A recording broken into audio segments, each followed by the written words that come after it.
to the plants in her window box was often a blustery affair. She inspected the buds on her scarlet geraniums, which all seemed healthy, and then poked a finger into the soil to check how moist it was. Overwatering could be as harmful as underwatering, her parents had taught her. In the distance, she spotted a bird flying strangely.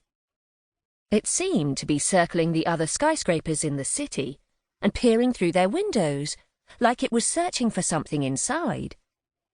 The bird was bigger than a heron, but too far away to see clearly. Curious, Agnes put her watering can down and ran to the hidden compartment at the back of her wardrobe, where she stored any equipment she had on loan from Spears.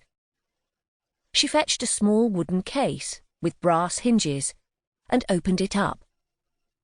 Inside was a long cylindrical instrument, accompanied by a set of lenses. Some of them were black and shiny, others had a strange yellow glow around the rims. The device was called an avioscope, and, like all Spears technology, it was inspired by the science of nature. In this case, the extraordinary eyesight of birds. Each lens allowed Agnes to view the world in a different way. She equipped the avioscope with the eagle lens and lifted it to her eye. Eagles could see 4 to 5 times as far as humans, so Agnes could use the device to inspect something like a starling's nest on a roof 10 streets away. She shifted the avioscope slowly across the skyline and caught sight of the mystery bird, whizzing past another tower block. It had a long neck, pinkish-white feathers, and a curved black bill. Agnes frowned. Based on the bird's size and colouring, there was only one species it could possibly be, a lesser flamingo. But that didn't make sense. Lesser flamingos lived in Africa and India, so what was the bird doing here?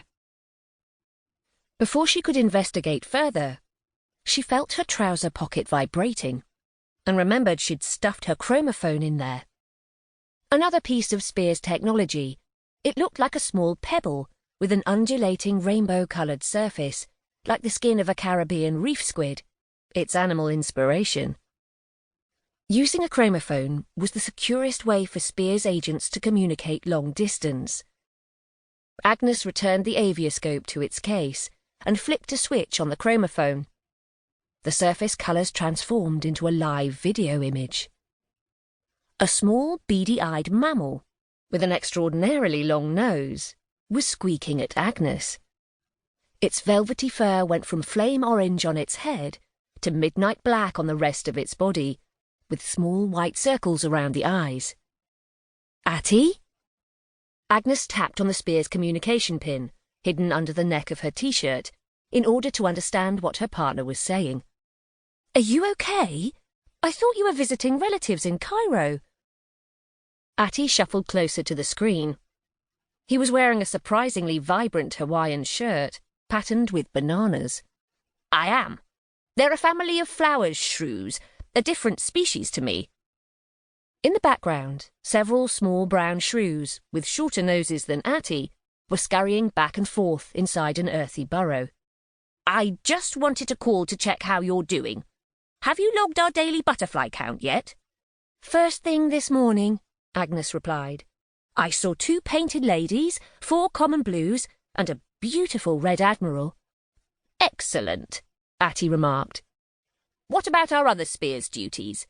Have you practiced Agent Shadowbelly's new technique for subterranean stealth? We're meant to have it mastered by the end of next month." "Yes, several times already." Agnes offered her partner a reassuring smile. He was an extremely responsible shrew. It was one of the qualities she most admired about him, but it also meant that he found it difficult to relax. "I promise you, Attie, there's nothing to worry about.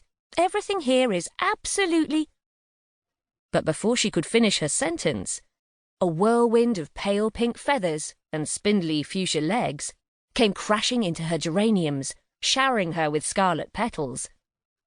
The lesser flamingo? Agnes spat a petal out of her mouth and fumbled with her chromophone. "Attie,